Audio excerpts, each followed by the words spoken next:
Act 9. Did the French invent everything?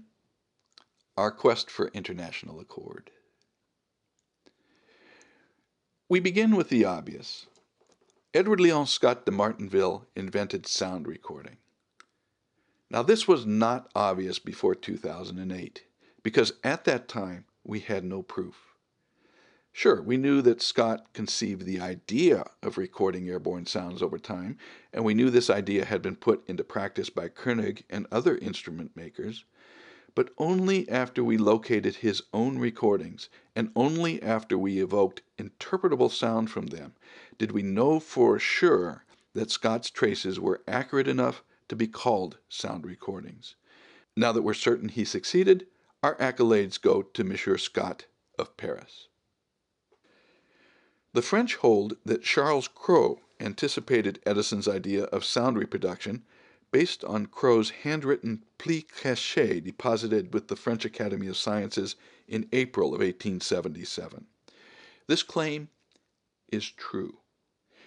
In suggesting that Scott's traces be photo-engraved and used to drive a diaphragm, in other words, by reversing the process of recording, Charles Cros anticipated the idea of sound reproduction before Edison. For that, we must give Monsieur Cros his due recognition. A few weeks later, Edison and his men came to a similar idea by a very different route. They used a stylus to indent the vibrations of a telephone receiver on a moving strip of paper. By pulling the indented paper under a second stylus and diaphragm, they essentially put the vibrations back into the air. By all accounts, they recorded and played back speech all summer long without grasping the full import of this invention.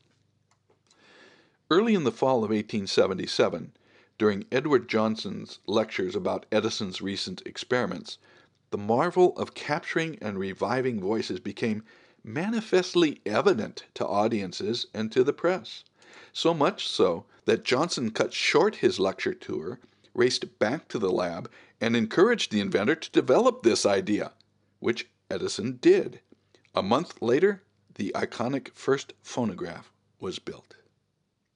So while the idea of sound reproduction was in the air on both sides of the Atlantic in 1877, it was Thomas Edison, Charles Batchelor, John Cruzy, and others in Menlo Park, New Jersey, who built the first self-contained system that captured, stored, and reproduced airborne sounds. The historical record is clear.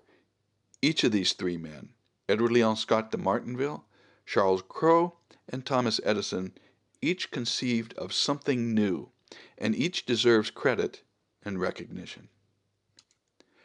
Unfortunately, Édouard-Léon Scott de Martinville died in 1879 without receiving his due recognition. Left without funds or pension, his family was forced to yield his remains to an unmarked grave. Laurent Scott de Martinville has searched all of Paris, but has yet to find his great-grandfather's final place of rest. What an irony. The first man to send his voice into the future, lost forever in Paris, resurrected for all time in America.